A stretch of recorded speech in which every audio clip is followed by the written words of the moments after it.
Once again, Charles Gibson. And now, one of the biggest questions of life. What happens when it's over? Heaven? Hell? Nothing?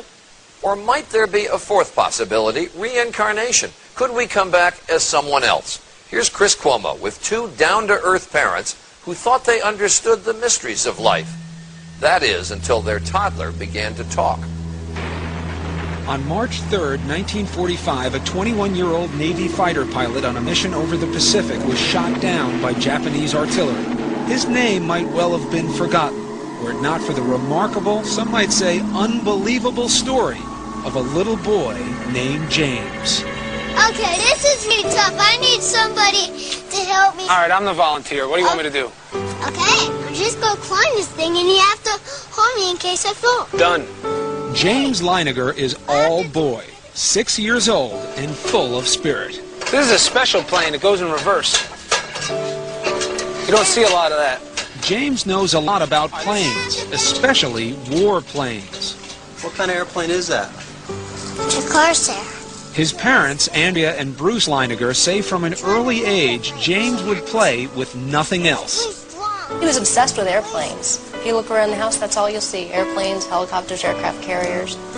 But then, when he was 2, the planes James loved suddenly began to give him frequent and frightening nightmares. I'd wake him up and he'd be screaming, and he'd always be laying on his back, kicking his feet up at the ceiling. And I'd say, "Baby, what were you dreaming about?" He'd say, "Airplane crash on fire, little man can't get out." They sound like typical kiddie nightmares, but Andrea says they went on the same way for months. Maybe too much TV. But James was just 2, and his parents say only watching Barney and Teletubbies. Teletubbies! And Andrea and Bruce say they weren't watching World War II documentaries or conversing about military history. This is an F-18? No, that one. So what explains the nightmares and James's strange obsession with airplanes? I talked to my mom about it a lot of times. My mom had said maybe he's remembering a past life. What did you say? Politely, baloney. Andrea and Bruce of Lafayette, Louisiana are a highly educated, modern couple. To them, the possibility that their little son James was manifesting signs of a former life was, well, a little out there. You know, having a past life is not the initial conclusion that you come to. You try and figure out any other way he could have. Did he see anything? Has there been anything on television, anything that we've discussed? But as time went by, Andrea didn't know what to believe. Here's James at age 3, going over a plane as if he's doing a pre-flight check. He would continue to say and do things that were puzzling, like the time his mom bought him a toy airplane. And I said, "Oh, look, there's a bomb on the bottom of it." He said, "That's not a bomb, Mama, that's a drop tank." A drop tank? I'd never heard of a drop tank. I didn't know what a drop tank was. Andrea's mother suggested she look into the work of counselor and therapist Carol Bowman. Bowman has written 2 books, both supporting the proposition that sometimes the dead can be reborn. We are taught from a very early age in this culture, in the Judeo-Christian culture, that reincarnation doesn't exist.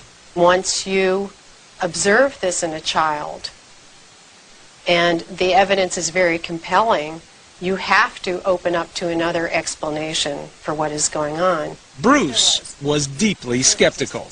He said there has to be a logical explanation. I don't believe in past lives. I don't believe in this stuff. But with the violent nightmares recurring 3 and 4 times a week, the Leinigers felt they had to do something. So with guidance from Bowman, they cautiously began to encourage James to share his memories. They say the result was startling. The nightmares immediately started reducing in frequency. He went down from 3 or 4 times a week to maybe 1 a week, 1 every other week. And at that point was when he started to articulate more about these past life memories. Seems normal enough, a little boy improving when his troubles are directly addressed.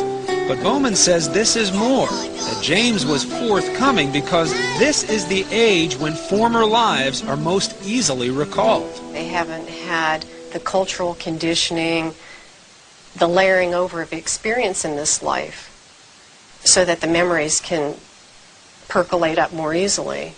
These memories tend to fade between the ages of 5 to 7. His parents say between the ages of 2 and 4, James would reveal extraordinary details about the life of a former fighter pilot, mostly at bedtime, when he was drowsy. Bruce said, "What happened to your plane?" He said, "It crashed on fire." And Bruce said, "Why did your airplane crash?" And he said, "It got shot." And Bruce said, "Well, who shot your plane?" And I'll never forget the look on his face. He went, "Oh, the Japanese." Still, despite these extraordinary stories, Bruce remained dubious. Almost to prove they couldn't be true, he began to piece together the details James was sharing. And what he found, he says, shook him to the core.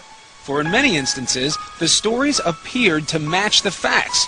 James seemed to be recalling real events, real people, in the life of a man who'd been dead for almost 60 years.